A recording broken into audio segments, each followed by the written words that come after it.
Welcome to Word of the Day. Impartial and just. I believe that this could change. Also an illustrator. I had a poem I wanted to share. Join me today for the poem of the day. Aggressive action against a place or enemy force. Today's word of the day is test. My favorite character that I have written. What motivates me to create? Hunger is seriously one of my favorite poems I think I've Been ever working written. so hard to build this magazine and bring it to you guys. This is the Guilded Periodically podcast, brought to you by the Fiction Forge. Welcome to the Guilded Periodically podcast, brought to you by the Fiction Forge. I'm Hues, your host this evening, and we are here with Miro for their second episode, talking about horoscopes that they submitted for our magazine. They did some takes on the revolution for the signs. And so, Miro, I just was hoping that maybe you could tell our listeners a little bit about like the vibes, like the vibes of making these horoscopes and like maybe like maybe your process even of like how you created them, because Miro submitted several different types of horoscopes. In fact, they said they did 3 or 4 sets of 12, and we just picked 4 sets of 12. So we just picked the ones that fit with our theme this time, which was like takes on the revolution. And something that we talked about while we were coming up with this magazine was that we wanted our theme to be around taking on the revolution in the sense of like not just the revolution that's happening on a global scale or even just the artistic revolution, but like the personal internal revolutions that we have consistently as we are like moving toward being in alignment with our path. So that's kind of like some of where the revolutionary aspect of like what was presented in these horoscopes came from. But I would really love to hear, Miro, like kind of your process and like what makes like each of the signs horoscope revolutionary. You know what I mean? Yeah. I think with my takes on the revolution horoscope specifically, I was leaning more on like the chaos of revolution and how people think of it as something very chaos and like sporadic. But when you truly think about revolutions and how they've happened, they take time and organization to actually work and are also chaotic, but also specific and organized. And a lot of these, some of them are like, you gotta actually pay attention. You gotta hit where you mean to hit. And sometimes you gotta think more internally. You gotta turn inwards because a revolution doesn't just happen outside, as you mentioned, it happens on the inside as well. Of like, how do you think about the world that you're in and how do you act within the world and what do you do with the things that you see and want to change? Yeah, and I do think that that comes like really clearly and like through in a lot of these like horoscopic takes. I was just like reading through some of them as I was sitting here, and I think that like, you know, I'm always here for kind of creepy, cryptic like horoscopes, because like a lot of modern horoscopes are very much like they're very pop culture oriented, and I feel like they've taken away the fortune telling cryptic aspect of it, and I think you really brought that back here in these posts. So whenever you were like coming up with the horoscopes, how were you channeling the messages? Like how was that coming to you, or like what was that experience like for you? Mm, Honestly, I think part of it was me just trying to be in tune with the universe a little bit. I'm not Yeah. gonna lie. Like I was fully just like, hey, let me just like sit down for a minute, tune in with like the universe just a little bit, enough to just get a vibe. And then I was looking at the horoscopes of like not the horoscopes, but the zodiacs Yeah. and other stuff I had written in the past about the zodiacs and horoscopes in general, and thinking about pollution and the elements they have and what they're associated with and what's common things I've seen in like the people around me that have these zodiacs as well, and being just a bit curious of like how could I make it something that makes sense and yet also is very like something the universe would say, because the universe does not always speak in a way that makes sense. Yeah. So that is always clear. Sometimes it's just feels like nonsense, but there is like sense to it somewhere in there. And I was trying to just balance that a little. I do think you did a really good I do think you did a good job of balancing that. If they feel so playful, did you feel Yeah. like, other than like the concept of revolution, that there was like a common theme that kind of kept coming up with these spring horoscopes? Yeah. With some of it, it was a lot of fire, a lot of Mhm. breaking things down, Mhm. um, a lot of like just taking things on, but also being like, you don't have to always look back or change things. And sometimes it's better to break things instead of um building. And sometimes it's better to build from the broken and the wreckage and letting things go and burn. Because there's also part of it, being about spring and regrowth. Growing up, we had to write these like religious proverbs, and one of them that I remember, because I don't remember the ones that related to my age. Yeah, I my love parents were that. That's really great. religious when I was a kid. They're less so now, but when I was younger, I don't remember the ones that were associated with my age when I was like 10 or 11 or whatever. But I remember one from my sister that was build and destroy or something like that, where you have to build a good foundation, you first have to like lay the groundwork and sometimes destroy the things that were there before so Yeah, that like, you have oh, like a good path and a good foundation that rests well.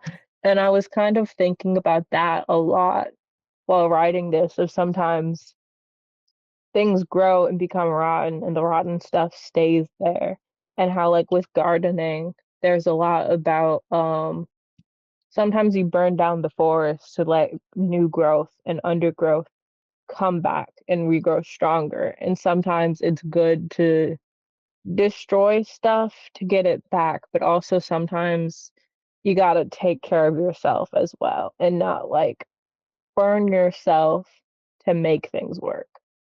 yeah, I do think that that is like something that's kind of like a common thread, and like I'm glad, like, well, I'm grateful for you sharing that with us. And also, like, I'm curious, do you, amongst the ones that you have written here, do you have a favorite horoscope that you wrote? I have a favorite that you wrote, Um, and it's not my sign, if that makes you feel better.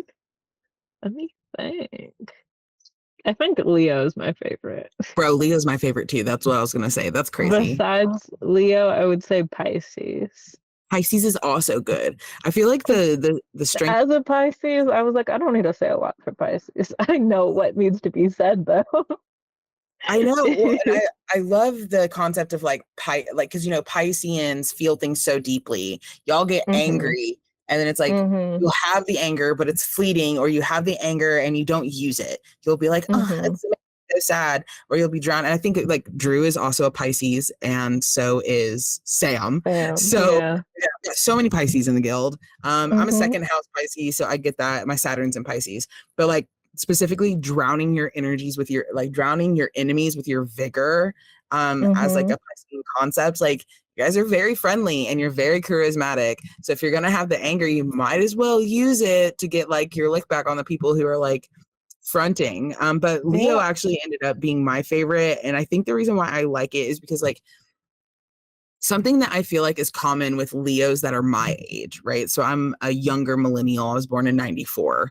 Leos Mhm. around my age, or from my like generation, they are like, Leos are the leaders of the zodiac. Like, everyone thinks that Aries is like the emperor, and they are the emperor. But the thing about Aries is that they're selfish. And I don't mean this in a bad way. Just Mhm. like, they definitely do like, are very like self-guided. Leos, on the other hand, are very community oriented. They care a Mhm. lot about the community, even though they can be very self-centered or like centered on self or even arrogant. They are very community centered. But a lot of the Leos from my personal generation are too shy, or too afraid or too quiet to actually fully step up into that role as a community leader. Ben, if you're listening to this, I'm talking to you. But I really do like, Call out. I love calling people out. What are you talking about? It's my It's favorite the hobby. best. It's But the like, fun. It's the most fun. but like, specifically, the Leonian horoscope says, find ways to fix what is broken, find ways to fix what isn't broken, break the system and the machine. It'll greatly lessen your problem of fixing things. And that is so true. Leos they try to fix stuff. Leos are like leaders, but also there's a thing with leaders that I've seen of like sometimes they'll try to fix things even if they're not broken, just because it's like, this will work better if I fix it more. It's like, no, sometimes, you know, it would help if you break it. Just make it new so that you don't have to fix it in the first place. Just make something completely new and then it will work fine. You don't have to fix it that way. Like some of these are just truly what they say they are, of like, you'd be better off just breaking the thing or burning it down, or sometimes maybe not burning it. Maybe be a little careful. Right. And I especially think specifically like with millennial Leos, like the reason why they're so shy and they're afraid to speak up is because of the system, specifically the systems that we millennials were raised in. So the concept of you saying, just break the machine that you think you need to be a part of, just break the system that you feel like you need to play within. And then you'll be able to see, like, because I feel like Leos are also very caregivery. Like they very much, like, again, they're very community oriented. They care about their pack. Leos are more like dogs than lions, if you ask me. But like they're very dogs like community. And lions are very similar though. Hmm? Dogs and lions are very similar though. That's why there's the dog lion statues. Yeah, I think about foo dogs whenever I think I think about foo dogs whenever I think about Leos, because like they're lions and they're dogs and they're dragons, and that's very much a Leonian energy. And like, so the concept of like specifically this being relevant to our target audience at the magazine, like I really do feel like encouraging more like millennial and zillennial Leos to just break out of the system so they can see, like, so they can stop looking at their flaws, because where that nitpickiness that's coming through with fixing things is due to this like internal, like very deeply internalized need to fix themselves, because they feel like they're not able to like stand in their energy properly. And I just thought that was like really great. Like all of them are really good, and mine were really accurate, and like they're still accurate as I'm reading them now, because like, so I'm a Scorpio, I but love that they're accurate. No, they are. Well, so like I'm a Cancer moon, so I'm incredibly fucking nostalgic. And so like the Cancer horoscope says the past is and I cannot remember most of my childhood. So like my childhood memories don't start until like probably around age 11. I have like one or two younger than age 11, but most of them are around age 11 with solid memory. And so it says the past is hazy for a reason. It bleeds like paint mixing together for a reason. Leave it where it is. It's not going anywhere new. And recently, so I was like, my birth mom tried to kidnap me whenever I was little, and I only remember that she tried to kidnap me when I was little. That's all I remember about it. I remember the bus, and I remember that it happened when my brother came to pick me up from school, but I don't remember anything else about it. And anytime I try to dig into it, it's like in those movies where it's like, oh my God, my head hurts, or like in Supernatural where they make that like barrier and dramatic and stuff, and they're like, you can't think about this, it's locked. Yeah, and it like makes my head hurt for real. And so I was talking to my brother, the brother who like was coming to pick me up from school that day when she tried to like kidnap me from my bus driver, like about these memories. And I was like, yeah, I just really wish I could remember more about it. And my brother literally said verbatim to me, it's probably good that you don't remember it. You should just leave it where it is, because it's not going anywhere. And you've obviously made the changes and the shifts that you need, Hues, to like be able to stand in your power where you are. So like remembering your past, specifically that particular past, is not going to like it's not going to help you at this point. It's only going to cause more problems. And so like I just really found that super relevant. And like I mentioned before, I'm a Scorpio as well. And a big thing that I was on when you submitted these is I was telling people all the time that their actions are going to speak louder than their words, so that they needed to act accordingly. And like, obviously, like Miro did these all on their own, and they did not know what I was saying to people in my private life. So that is super relevant. And like as a Capricorn rising, like I was looking at Capricorn and Aquarius. I was so self-sacrificial. I know so many Capricorns though. That's also the thing. So I was like, my mom's a Capricorn, my boyfriend's a Capricorn, two of my exes are also Capricorns. Well, I mean, we got money. There's a clear theme. Yes.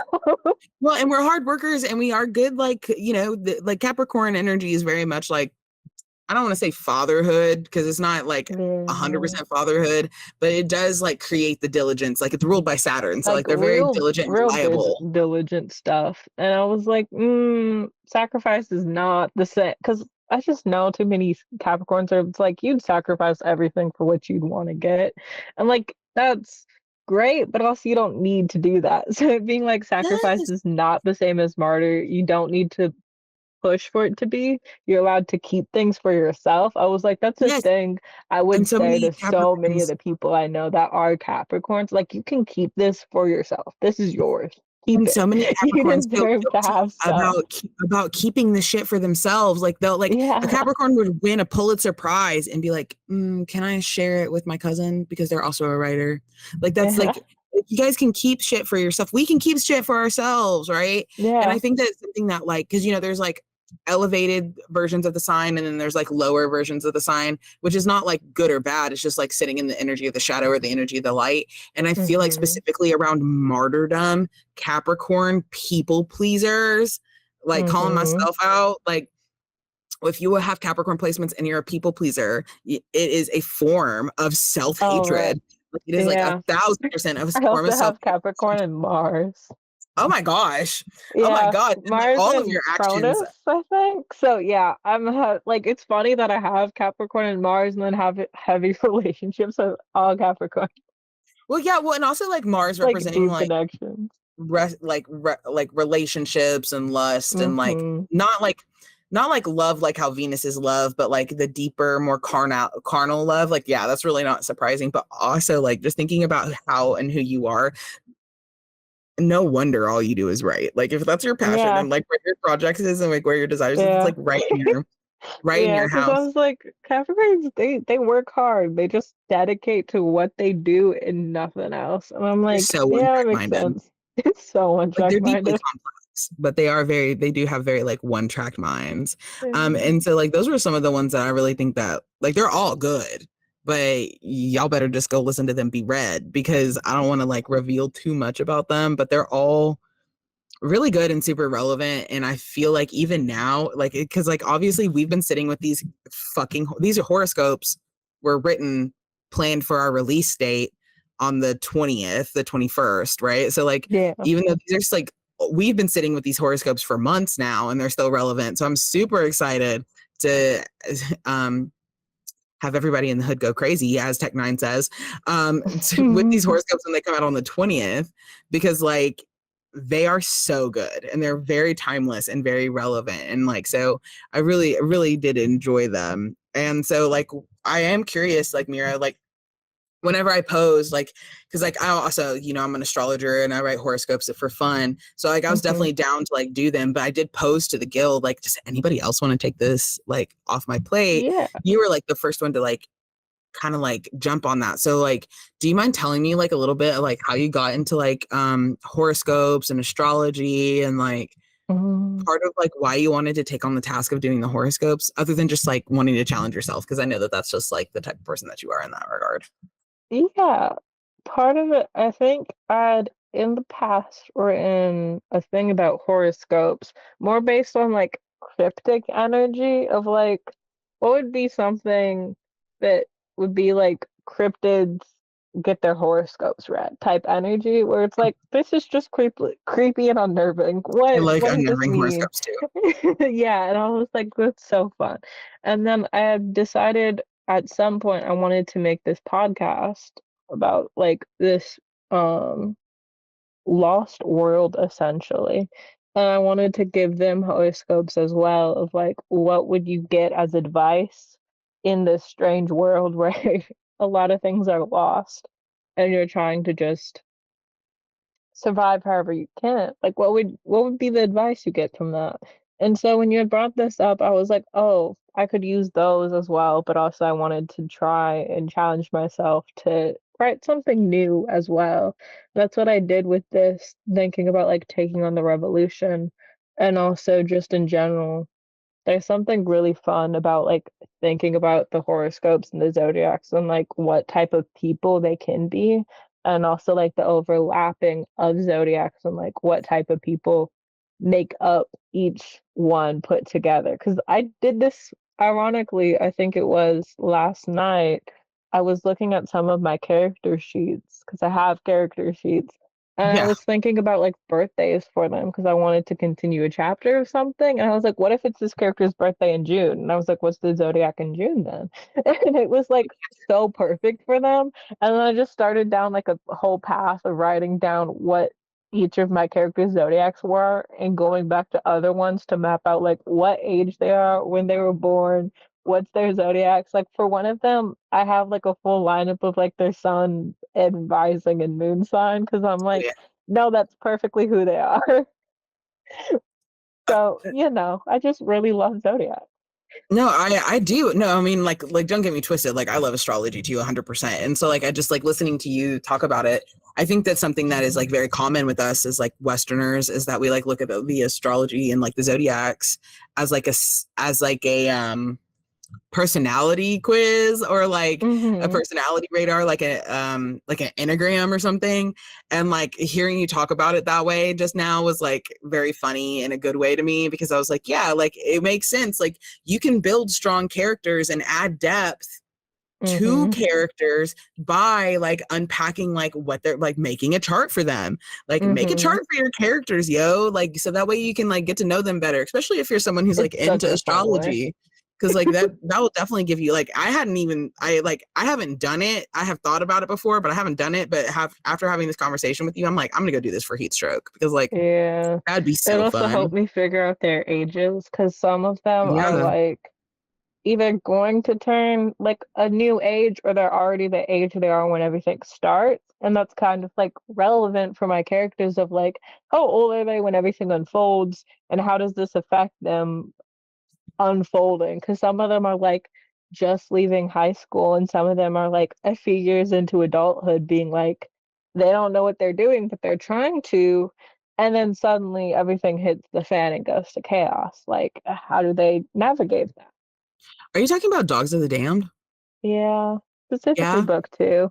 No, there's nothing wrong with that. I was just curious because like I'm not surprised that you'd want to know their ages because like that's a very blended family book. But also if I remember correctly, which correct me if I'm wrong, aren't those characters Hmm. like they age differently than humans do, right? Um, no, that's my other book, other See? werewolf book. Different Yeah, werewolf. different Different one. werewolves. These ones, technically, I think they age normally, yeah, but they have a very wide range of ages because I have a character that's like 18 turning 19, another one that's 20, another that's 21, and then I have two that are in their 40s, one that's 44 and one that's 47. And then Ooh, in I my love those. other Lots of book older series, I characters. have a wider range of like an entire community that has people that are in their 30s, their 40s, their 50s, up to like their 70s for some, and others that are like 5 or like 10 years old and being taken care of by their family, being like, everything's messy. Some of them aren't all main characters, but they are still like relevant to the story. And like, Yeah. how does that affect them growing up in a chaotic environment? I love how expansive, like, so one, you're incredibly talented. I think that you've probably realized this, that you're kind of like a jack of all trades whenever it comes to writing, because you have like a very strong, like, understanding of word. But I have always loved how expansive your works are and like how Hmm. expansive your worlds are. And I feel like when these books are published, that there is so much to play with. Like it's such a beautiful sandbox. I feel like it will be Yeah. so fun. They're But full of stuff. I know they really are. So I'm super excited to talk about Dogs of the Damned, which is actually going to be our next episode that we are focusing on with Miro. They're coming back for 2 more episodes, and we're going to be talking about Dogs of the Damned in the next one. So thank you guys for hanging out, listening to us discuss about these horoscopes, to dig in a little bit to some of the like little sprinkles that we put in the magazine to make it feel a little bit more fun, a little bit more pop culture-y. But that being said, we'll go ahead and close here. Thank you guys so much for joining us here on Builded Periodically. Ha! Gilded. Builded. I know, build it. I built it. Um, I built it periodically. Over here at Gilded Periodically, brought to you by the Fiction Forge. I'm your host, Hues, and we've had our co-host Miro here tonight. So thank you guys so much for being here, and I will see you next time. Bye. Bye-bye. This has been the Gilded Periodically podcast, brought to you by the Fiction Forge.